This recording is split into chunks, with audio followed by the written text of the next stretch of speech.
You know what's scarier than death for most people?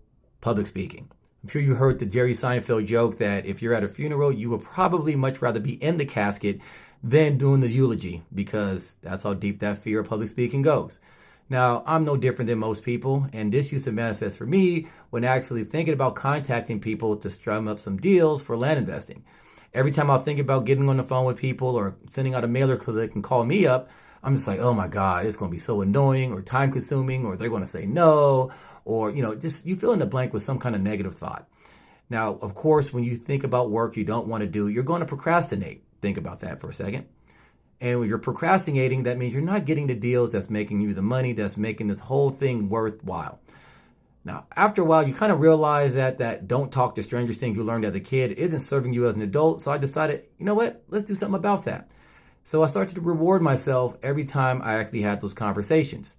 So if I knew if I had a certain amount of conversations per day, I can chill out, relax, treat myself to whatever it is, a video game, candy. I don't know. I'm all over the place these days. But either way, slowly but surely, because I kept rewarding myself, I trained my brain to start to look forward to these conversations.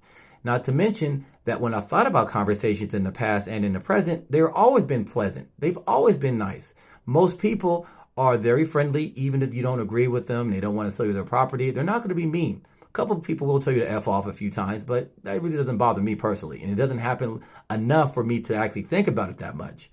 So combine that with my past experience, with my kind of training my brain to like conversations, I started to get more deals because I was having more conversations. And more conversations and more deals led to more money in my bank account.